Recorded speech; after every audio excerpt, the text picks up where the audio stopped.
So visuals లో right side box లో మనం చూస్తున్నాము అతనే షకీల్. అతన్ని కొద్దిసేపటి క్రితం అధికారులు అంబులెన్స్ లో ఫస్ట్ ఎయిడ్ అవి కంప్లీట్ చేసి ఆక్సిజన్ ఇమీడియట్ గా ఏర్పాటు చేసి ఆ తర్వాత హాస్పిటల్ కి తరలించారు.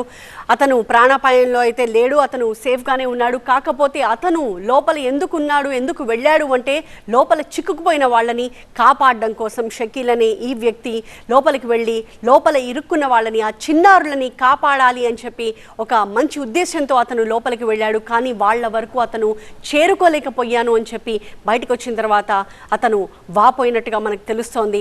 అతను చాలా బాధపడ్డాడు. లోపలికి వెళ్ళి లోపలున్న వాళ్ళని కాపాడి సేఫ్గా వాళ్ళని బయటికి తీసుకురావాలి అని ప్రయత్నించాడు. కానీ లోపల విపరీతమైన మంటలు, అలాగే వేడి, ఆ పొగ, వీటి కారణంగా అతను లోపలికి వెళ్ళలేకపోయాడు.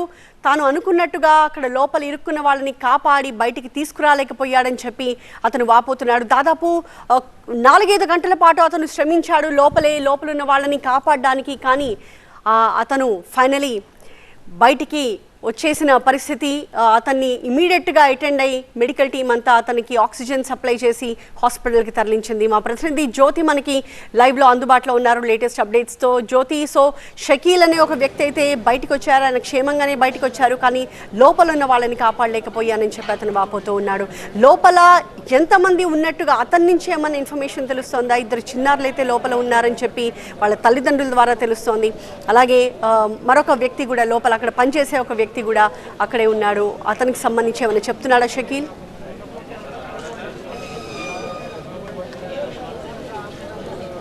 ఎవరైతే లోపలికి వెళ్ళి కాపాడేందుకు వెళ్ళినటువంటి వ్యక్తి షకీల్ ఉన్నారో అతను మాత్రం ప్రస్తుతం వైద్యులు అతనికి ట్రీట్మెంట్ ఇస్తూ ఉన్నారు. లోపలికి ఎవరైతే చిన్నపిల్లలు ఉన్నారో వాళ్ళని కాపాడేందుకు తాను వెళ్ళానని అయితే చెప్తూ ఉన్నారు. ఇంకా ఒక 4 నుంచి ఒక 5 మంది అయితే లోపల ఉంటారంటూ కూడా షకీల్ చెప్తున్నటువంటి అంశంగా చెప్పుకోవచ్చు. ప్రస్తుతం మనం చూస్తూ ఉన్నాము ఘటనా స్థలంలో ఇంకా కూడా రెస్క్యూ కొనసాగుతుంది. ఫైర్ సిబ్బంది కావచ్చు, అంతేకాకుండా ఎన్డీఆర్ఎఫ్కి సంబంధించినటువంటి అధికారులు లోపలికి వెళ్ళేటటువంటి ప్రయత్నం చేస్తున్నారు. అయినప్పటికీ ఎక్కడికెక్కడ దట్టమైనటువంటి పొగతో పాటు మంటలు కూడా వ్యాపిస్తున్నటువంటి క్రమంలో లోపలికి వెళ్ళలేనటువంటి ఆ పరిస్థితులే కనిపిస్తూ ఉన్నాయి. మరొక వైపు ఏదైతే బ్రాండో స్కై లిఫ్ట్ వచ్చిన తర్వాత లోపల ఆ గ్లాసెస్ అన్ని బ్రేక్ చేసిన తర్వాత కూడా ఫైర్ సిబ్బంది లోపలికి వెళ్ళేటటువంటి ప్రయత్నం చేశారు. అంతేకాకుండా ఇంకా దట్టమైనటువంటి పొగ వస్తుంది. మరొక వైపు తమ పిల్లలకు సంబంధించినటువంటి విషయానికి సంబంధించి కూడా ఒక క్లారిటీ ఇవ్వండి అంటూ కూడా తల్లిదండ్రులు ఆవేదన వ్యక్తం చేస్తున్నారు. మరొక వైపు ఫైర్ అధికారులు కావచ్చు, అంతేకాకుండా ఎటు నుంచి వెళ్ళాలన్నా కూడా దీనికి ఒకే ఎంట్రన్స్, ఒకే ఎగ్జిట్ అవ్వడం వల్ల లోపలంతా కూడా పెద్ద మొత్తంలో ఏవైతే ఈ ఫర్నిచర్కి సంబంధించినంత డంప్ ఉంది అదంతా కూడా మెటీరియల్స్తో పాటు దూది, అంతేకాకుండా ప్లాస్టిక్కి సంబంధించినటువంటి వస్తువులు ఎక్కువగా ఉన్నాయి కాబట్టి అవి మండేటటువంటి స్వభావం ఎక్కువగా ఉంటుంది. ఎక్కడైతే 2 సెల్లార్స్ దీనికి ఉన్నట్టుగా తెలుస్తుంది.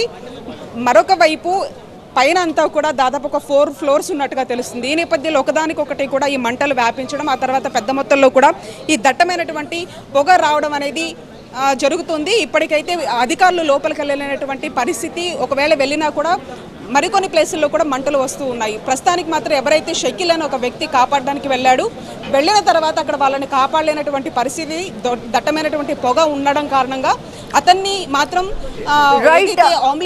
జ్యోతి, ఆన్ ది అదర్ హ్యాండ్ అక్కడ ట్రాఫిక్ పరిస్థితి ఏంటి? అక్కడ నుమాయిష్ కి వెళ్లే ప్రయత్నం అసలు చేయొద్దు, విపరీతంగా అక్కడ ట్రాఫిక్ జామ్ ఏర్పడినట్టుగా తెలుస్తోంది, అధికారులు కూడా చెప్తూ ఉన్నారు. లేటెస్ట్ అప్డేట్స్ ఏంటి? ట్రాఫిక్ ఏమైనా క్లియర్ అయిందా?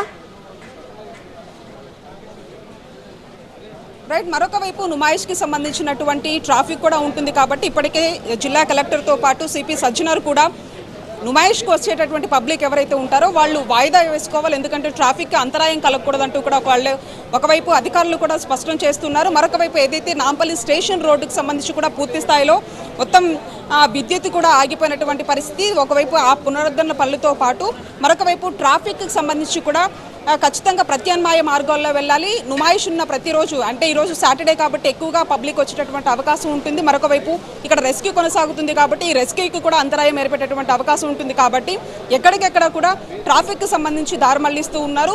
ఈరోజు ఎవరైతే నుమాయిష్కి వస్తారో వాళ్ళు ఖచ్చితంగా కూడా వాయిదా వేసుకోవాలని చెప్తున్నారు. వచ్చినటువంటి ఆ రూట్స్లో భాగంగా కొంత ట్రాఫిక్ అయితే తగ్గింది, కానీ ఈ ఏరియా అంతా కూడా ఏదైతే నాంపల్లి స్టేషన్ రోడ్డు ఉంటుందో ఆ రోడ్ అంతా కూడా ఒకవైపు ఈ రెస్క్యూ అయితే కొనసాగుతుంది. నాంపల్లి ఎగ్జిబిషన్కి వెళ్ళేటటువంటి వాళ్ళు ఉంటారు, వాళ్ళు ఖచ్చితంగా ఆ ఏరియాలోకి రాకుండా వాహనదారులు ప్రత్యామ్నాయ మార్గాల్లో వెళ్ళాలంటూ కూడా అధికారులు సూచిస్తూ ఉన్నారు.